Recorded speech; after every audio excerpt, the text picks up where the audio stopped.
There is a measurement, taken in under 10 seconds, requiring no equipment beyond a flat stretch of ground, that predicts how long you will live more accurately than your blood pressure, your cholesterol, or your smoking history. That measurement is how fast you walk. Stephanie Studensky at the University of Pittsburgh proved this across nearly 35,000 people over 65. Gait speed predicted survival better than any standard medical test. And there is an experiment involving older adults who did nothing more than walk 3 times a week, where the part of the brain responsible for memory did not just stop shrinking, it grew. The physics of why walking speed predicts lifespan and why walking grows brain tissue starts in the structure of your feet. Stand up. Feel your weight settle into your feet. What you are standing on is not a flat platform. It is an arch. The human foot contains 26 bones, 33 joints, and over 100 tendons and ligaments arranged into a tensioned arch, the same structural principle that holds up bridges. The arch stores elastic energy when it compresses under your weight and returns that energy when it rebounds, reducing the metabolic cost of each step by roughly 17%. No other primate has this arch. Your feet are spring-loaded platforms, optimized for one thing: walking on flat ground for long distances. There is a structure in the sole of your foot that most people never learn about, the plantar venous plexus, a dense network of veins embedded in the tissue of your sole. Every time your foot strikes the ground, your body weight compresses this plexus, squeezing blood upward through the veins of your leg toward your heart. Each step is a pump stroke. Walking at a normal pace delivers 60 to 70 pump strokes per minute per foot.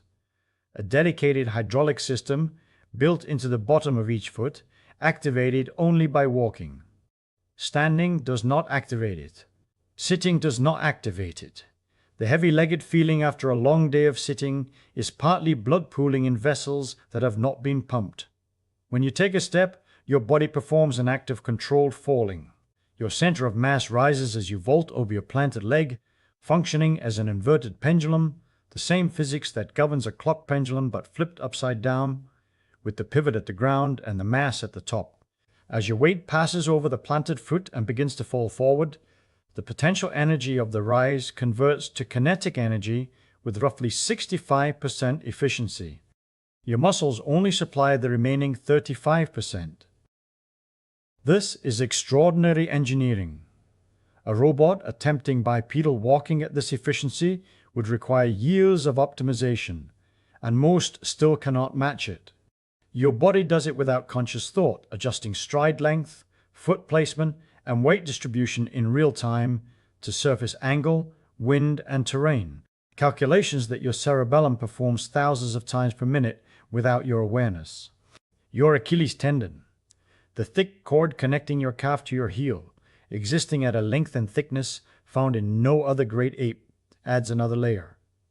During each step, as your body weight loads the forefoot, the tendon stretches under the force and stores elastic energy. During push-off, that energy rebounds, contributing propulsive force without additional muscular effort, returning roughly 35% of the energy it absorbed. Between the pendulum dynamics and the tendon rebound, the muscular cost of walking is astonishingly small. This is why you can walk for hours without the exhaustion that running produces in minutes. The gait was optimized for endurance, not speed. Your wide pelvis, your angled femur, your locked knee and extension, your short toes, your rigid arched foot. Every feature is a walking adaptation. You are the most efficient walking machine the primate lineage has ever produced. You can feel this efficiency when you walk at your natural pace. The speed that feels comfortable without thinking about it. That speed, typically around 1 to 1.2 meters per second, is the pace at which the inverted pendulum dynamics produce maximum energy recovery. Walking faster requires more muscular input to override the pendulum timing. Walking slower requires more input to control the deceleration. Your body naturally selects the pace that costs the least energy. The comfortable walking speed is not a preference. It is a physical optimum, determined by the length of your legs, the mass of your body, and the gravitational field of the Earth. Daniel Lieberman at Harvard has spent decades demonstrating that the human body is, in the most literal sense, an endurance locomotion machine. His research on persistence hunting, the practice, still observed in some indigenous communities, of chasing prey on foot across open ground until the animal collapses from heat exhaustion, reveals why. Most mammals cool themselves by panting, which requires them to stop running. Humans cool themselves by sweating. Your 2 million sweat glands, far more than any other primate, allow continuous heat dissipation during sustained movement. Your ancestors could walk and run for hours in the midday African sun, while their prey had to stop and pant. The hunt was not about speed. It was about endurance. The prey was always faster. The human was always more persistent. The animal that could not cool itself while moving eventually stopped, overheated, and collapsed. The human that could cool itself while walking caught up. Gluteus maximus, the largest muscle in your body, is almost inactive during standing, but fires powerfully during walking and running. The nuchal ligament, the elastic band at the back of your skull, stabilizes your head during forward motion and exists in humans and dogs, but not in chimpanzees. Every one of these features is a locomotion adaptation. They do not help you sit. They do not help you stand. They help you walk and run for hours across distance. Lieberman's central argument is that every system in your body was calibrated to a baseline of daily, sustained movement that modern life has quietly removed. That removal is recent. For 99.5% of the 2 million years since Homo erectus, daily walking distances of 5 to 10 miles were normal. Hunter-gatherers averaged 6 to 9 miles per day. Agricultural workers through the Middle Ages walked comparable distances. Your grandparents walked more than you do. Your great-grandparents walked more than they did. The average person over 65 today walks roughly 1.5 to 2 miles per day, 3,000 to 4,000 steps. Many walk less. The body that was calibrated to 6 miles per day is receiving 1.5. This distinction matters more than almost anything else in aging medicine, and it is the one distinction that most people miss, a significant portion of what people experience as aging. The stiffness in the morning, the heaviness in the legs by afternoon, the loss of balance that makes you reach for the handrail, the back pain that settles in after sitting, the swollen ankles by evening, the sleep that fragments at 2 in the morning, the cognitive fog that thickens through the winter, maps not to the calendar, but to the step counter. A 70-year-old who walks 5 miles a day functions, in many measurable parameters, cardiovascular output, bone density, balance, immune markers, hippocampal volume, gait speed, like a person 10 to 15 years younger. A 60-year-old who walks a quarter mile a day presents with symptoms commonly attributed to aging that are, in clinical terms, symptoms of deconditioning, the physiological decline that results from insufficient mechanical input. Deconditioning looks like aging. It feels like aging. It is diagnosed as aging, but it is not aging. It is the body responding exactly as designed to the absence of the one input it requires. The body is not falling apart from time. It is falling apart from stillness. The question is not whether you can still run a marathon or lift heavy weights. The question is whether you are giving your body the one form of movement it was specifically designed to receive. Here is what walking does to your bones, and it is not what you think. Your bones are piezoelectric. When mechanical force is applied, the impact of a heel striking the ground, the compression of your spine, the bending forces in your femur, the hydroxyapatite crystals in the bone matrix generate a small electrical charge. Piezoelectricity, the same property used in quartz watches and lighters, is built into the mineral structure of your skeleton. The electrical signal is not random noise. It is a regulatory signal. Osteoblasts, the cells that build new bone, respond to this charge by increasing their activity. More impact means more electrical signal, means more bone building. This is the physics underneath the principle that orthopedic surgeons have known since the 19th century, Wolff's law. Julius Wolff observed that bone remodels itself along the lines of mechanical stress. It grows thicker where forces are greatest and thins where forces are absent. The piezoelectric mechanism explains how. The electrical charge generated by mechanical loading tells the osteoblasts exactly where to build. Your skeleton is not a fixed structure. It is a responsive system that continuously redesigns itself based on the forces applied to it. Walking provides those forces. The bones respond by building density precisely where the walking forces land, in the heel, in the tibia, in the femoral neck, in the lumbar spine. The locations where osteoporotic fractures most commonly occur are exactly the locations where walking forces concentrate. When you stop walking, the electrical signal stops. Bone resorption, the breakdown of bone tissue by osteoclasts, continues at its normal rate, but bone building slows. The balance tips toward loss.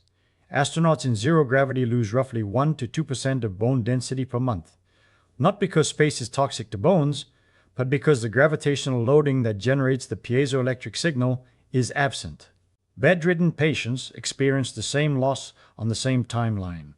Your bones do not need a gym.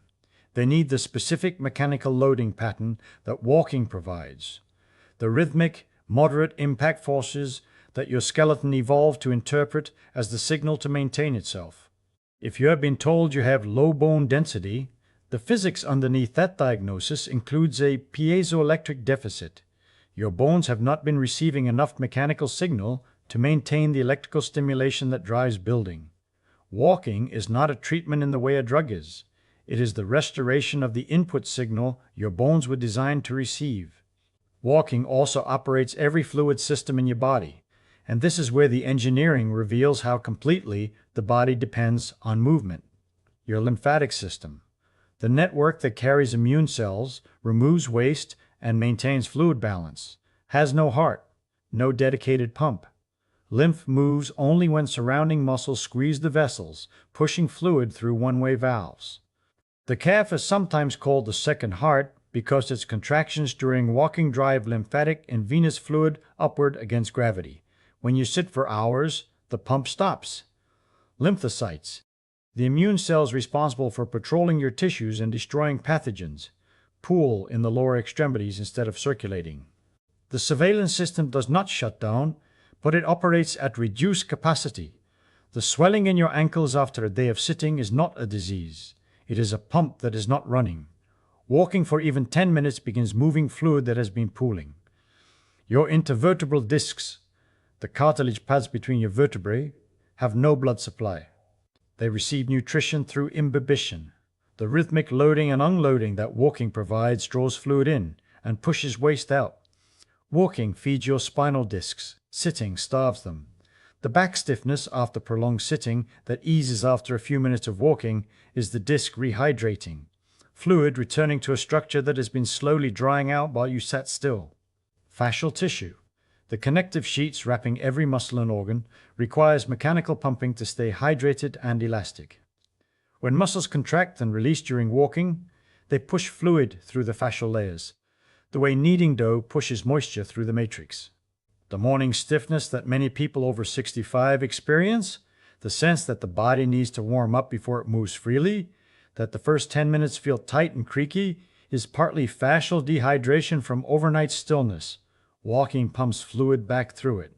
A body that walks daily starts each morning with better hydrated fascia than a body that does not.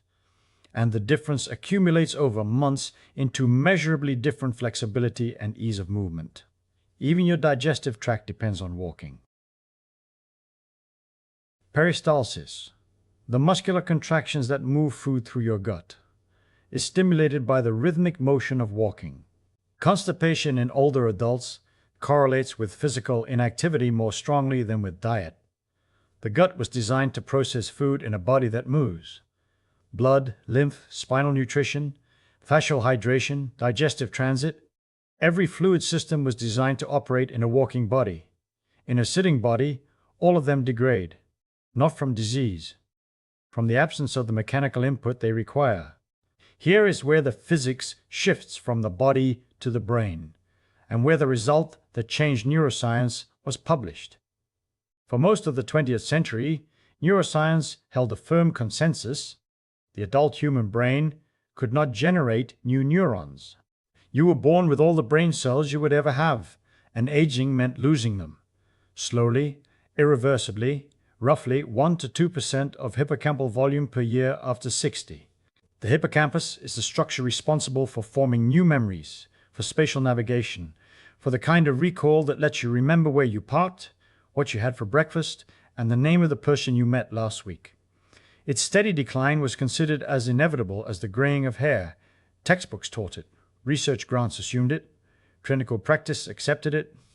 Kirk Erickson at the University of Pittsburgh designed an experiment to challenge that assumption directly.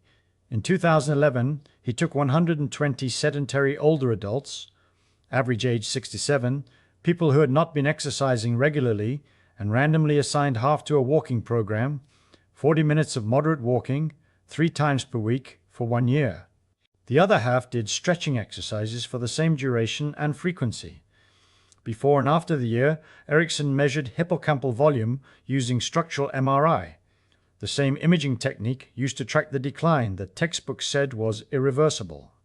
In the stretching group, the hippocampus shrank as expected, following the trajectory that decades of neuroscience had documented, declining at the predicted rate. In the walking group, the hippocampus grew by roughly 2%. 1 year of walking 3 times a week reversed approximately 1 to 2 years of age. Related hippocampal atrophy. The walkers also performed significantly better on spatial memory tests, the kind of memory that allows you to navigate a familiar neighborhood, find your car in a parking lot, remember the layout of a new building. The result was published in the Proceedings of the National Academy of Sciences, and it forced a revision of what neuroscience could say about the aging brain. What drives the growth is a protein called brain-derived neurotrophic factor, BDNF. Walking increases BDNF production in the brain, and BDNF promotes the survival of existing neurons, the growth of new synaptic connections, and, critically, neurogenesis, the birth of new neurons in the dentate gyrus of the hippocampus. The walkers were not just preserving brain tissue, they were growing it. New neurons, new connections, in a structure that the scientific consensus had said could not regenerate. The consensus was wrong. The walking proved it. Erickson's result required no gym, no trainer, no equipment, no medication.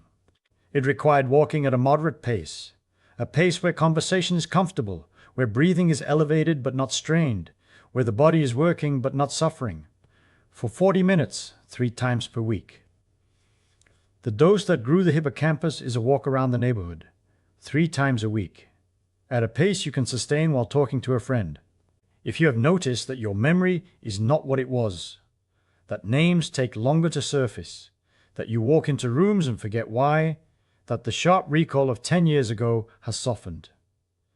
Part of what you are experiencing is hippocampal volume loss. And part of that loss is reversible. Not with a drug, not with a crossword puzzle, not with a supplement marketed for brain health. With walking. The protein that builds new brain tissue is released by the mechanical act of sustained, moderate movement. The body has to move for the brain to grow.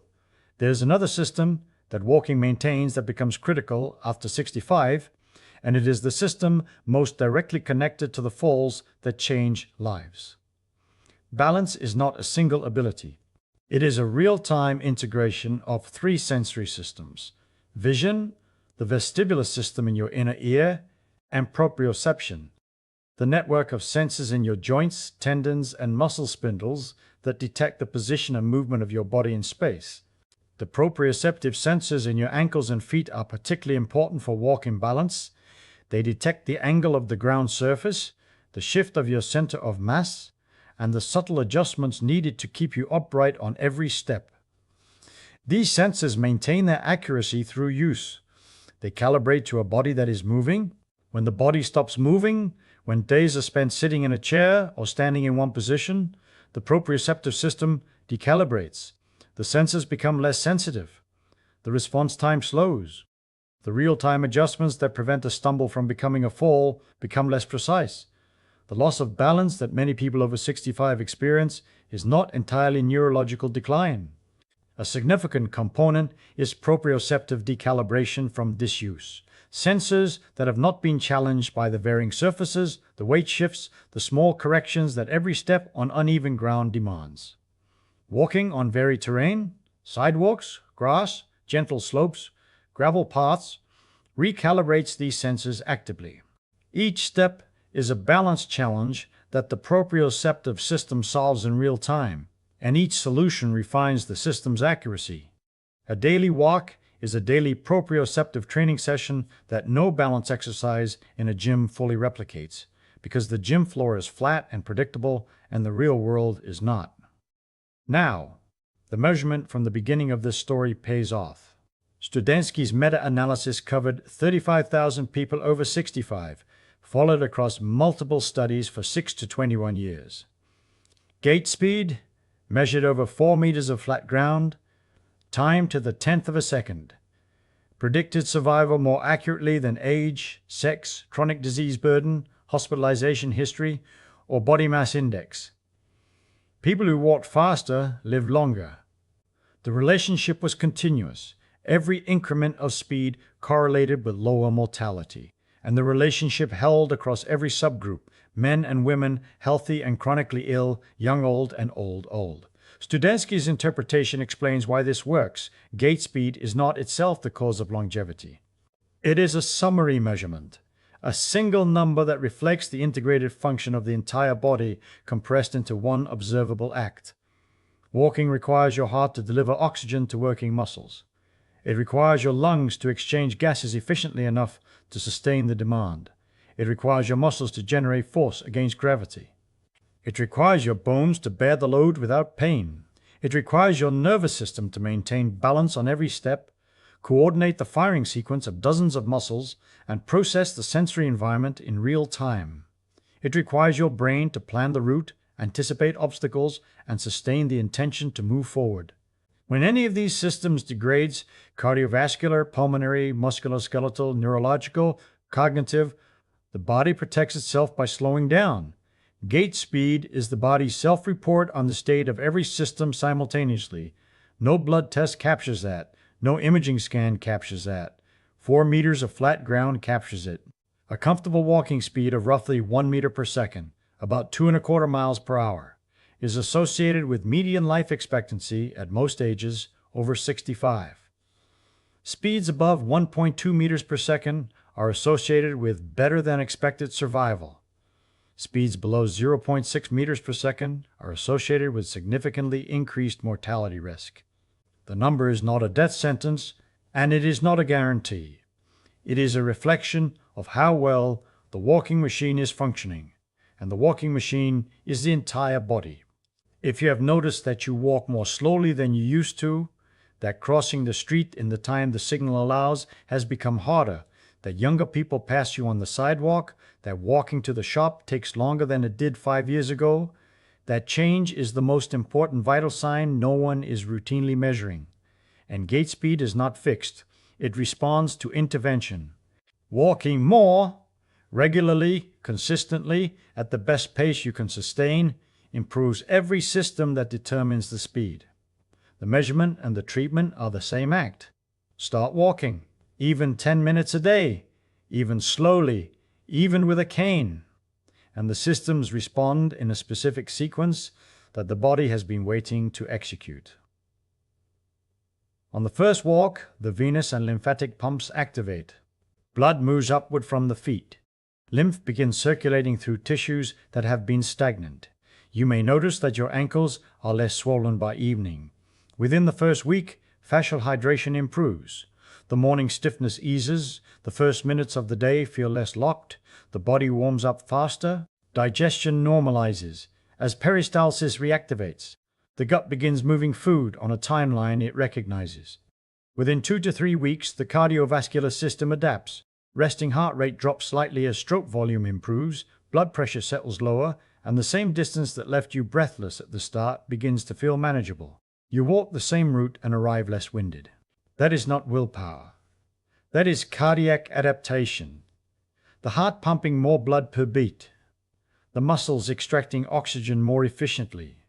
The body recalibrating to a stimulus it has not received in years. Within a month, balance improves as the proprioceptive pathways in your ankles and feet, the sensors that detect ground angle, surface texture, and body sway, recalibrate to a body that is moving again. The handrail feels less necessary.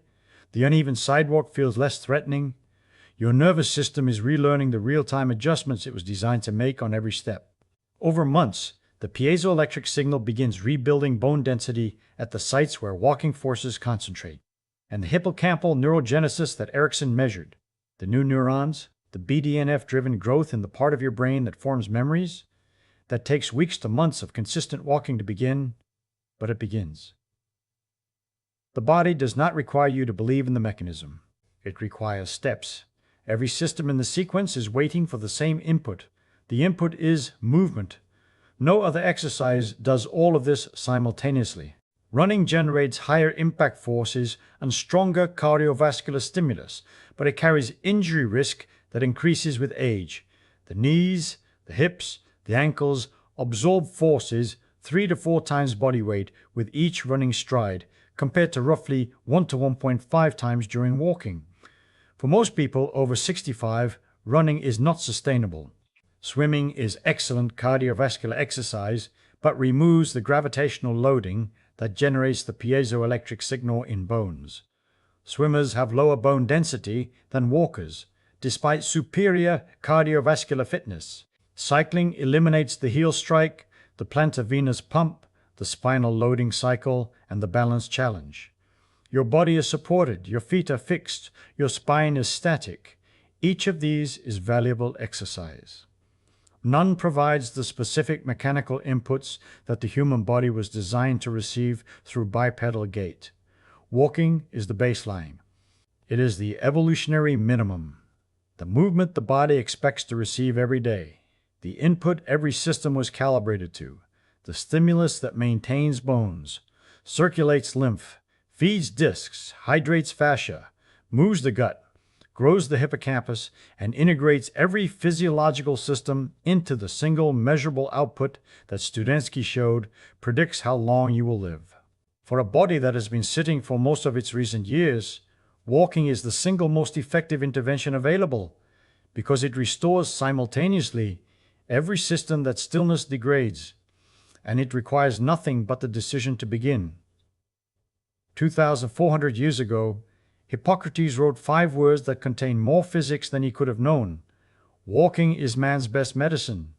Every mechanism described here, the piezoelectric bones, the lymphatic pump, the spinal nutrition, the hippocampal growth, the gait speed that predicts how long you will live, is the physics underneath those 5 words. The prescription has not changed in 2.5 millennia. The body it was written for has not changed either. It is still a walking machine. It is still waiting to be used.